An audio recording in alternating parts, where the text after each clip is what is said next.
And that is why I want to transition into the big news that happened last night, and that's Juan Soto signing with the New York Mets for $765 million, a 15-year deal, no deferred money in the contract, so it's nothing like the Shohei Ohtani deal, a $75 million signing bonus, an opt-out clause after the 2029 season.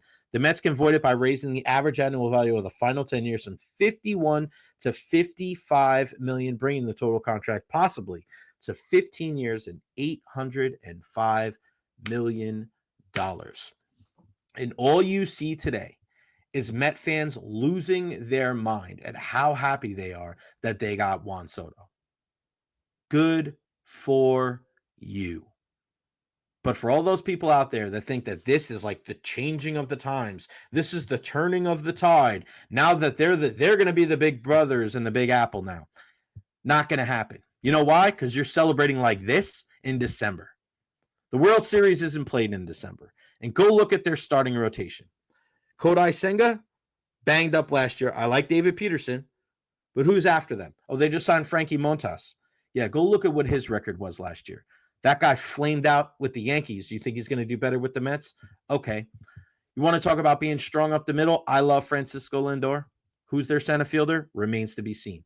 This is a team that won 89 games last year, but even now, after the Soto signing, they're not better than the Phillies, and they're not better than the Braves. The Phillies had a down postseason. Something was off with them.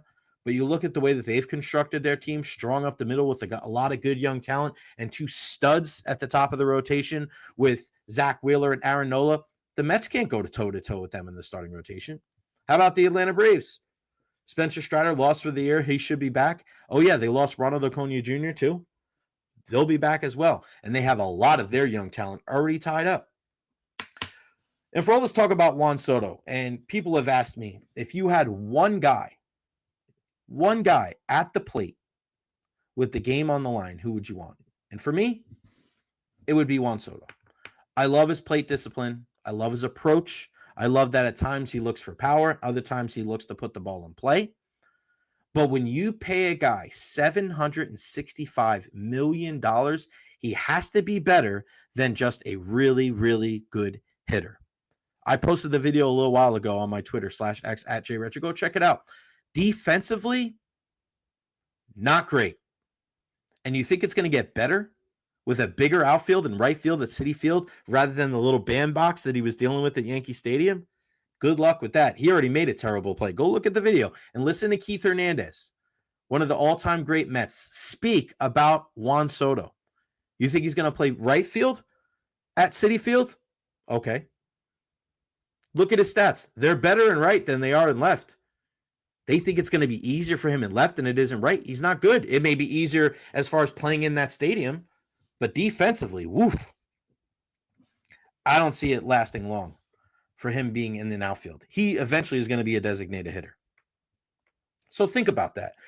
You're going to pay $765 million to a guy that in just a very few years is going to be a designated hitter. Just go look up his stats. He is a guy right now that is 26 years old, right? He just turned 26. And you want to talk about a guy that has never stolen more than 12 bases in a year. So it's only going to go down. I know he only stole 7 bags last year. You're probably not going to steal a ton of bags in front of a guy like Aaron Judge. But he's not a great base runner. He's not a great base stealer. He's not a great defender, okay? His arm, listen, he had some really good throws this year. But let's take all things into consideration. What is one thing that people say about the Yankee Stadium and what happens in right field, the short porch and right? So, yeah, he's playing a lot closer to the field than he would in other parks, too. So that throw isn't going to be as long at Yankee Stadium than it is in Citi Field. So I think his arm's average, maybe slightly above average. And then he can hit. So you're telling me that the Mets paid a guy that has 1.5, 2 tools, one amazing tool, a second tool that's okay, and 3 average to below average tools, $765 million? They can have him. They can have him. And let's not get it twisted. All around baseball players, he's not even the best baseball player on his team. Francisco Lindor is. Look at that guy's stats. That guy if it wasn't for Shohei Ohtani, would have been the MVP last year. That's a guy that can run. That's a guy that can throw. That's a guy that can give you Gold Glove defense at shortstop. He's a switch hitter. I would take you're talking about it over an entire season. Give me Francisco Lindor over Juan Soto. Give me Aaron Judge over Juan Soto too. And for all this talk about a guy that's going to make possibly $800 million, if he went to the Dodgers, he wouldn't even be the third best player on the team. He's not better than Mookie Betts. He's not better than Freddie Freeman. And he sure as hell isn't better than Shohei Ohtani. So he's a fantastic hitter. Don't get me wrong. But to act like that is the guy that warrants that type of money, Mets fans, you can have all the celebration that you want in December because World Series are not won in December. Sorry. And for the Yankees, this is a bullet that they dodged. The Yankees dodged a huge bullet here. And if I'm teams in the American League East or in the American League in general, I'm more worried about where that money is going to go. Because the Yankees were very lucky that it was a down year in the American League. Houston coming back to the pack. And when you look at a team like Cleveland, we know where their shortcomings came from, right? Offensively in the AL East, you look at Baltimore, they really didn't live up to expectations. I expect them to come back to the pack.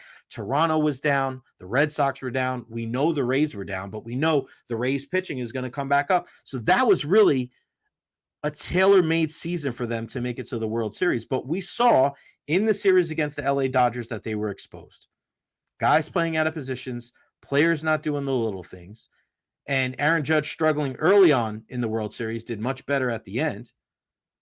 But they now have all of that money to divvy up and to fill in some holes. First base, Anthony Rizzo's gone. They're going to go get a guy. And if they go get Christian Walker from the Arizona Diamondbacks, a lot of people thought he would be a great fit with the Rays. You're talking about a guy that can hit the ball all over the field and a guy that's a Gold Glove caliber first baseman. I don't want that if I'm facing the Yankees. Let's say they go out and they get a Alex Bregman or they trade for a Nolan Arenado. That means you're probably going to move Jazz Chisholm in the second base, who did a fantastic job going to third last year. It was a seamless transition, and there was a lot of people that thought he was going to struggle. So let's say you bring in Walker, you trade for Arenado, and you have Volpe, who's already won a Gold Glove, and Jazz Chisholm. That may be one of the best defensive infields in the American League. So all of that money that was supposed to go to Juan Soto, the Yankees are going to take that money and they're going to divvy it up everywhere else. And let's say, as some people have said, maybe they go out and get a Cody Bellinger, have him play center field. Is there a player in the big leagues who has a swing that's more tailored for Yankee Stadium than Cody Bellinger? And I always love to call him Clay because of his dad back in the day.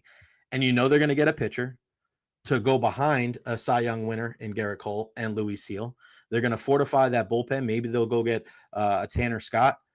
So for all those people that think that the Yankees are going to be sitting here licking their wounds, I think they've dodged a bullet. Because even if they signed Juan Soto, they still needed to get more arms, they still needed to get more athletic, and they still needed to get better defensively. So sometimes it's the moves that you don't make that end up paying off in the long run. All right.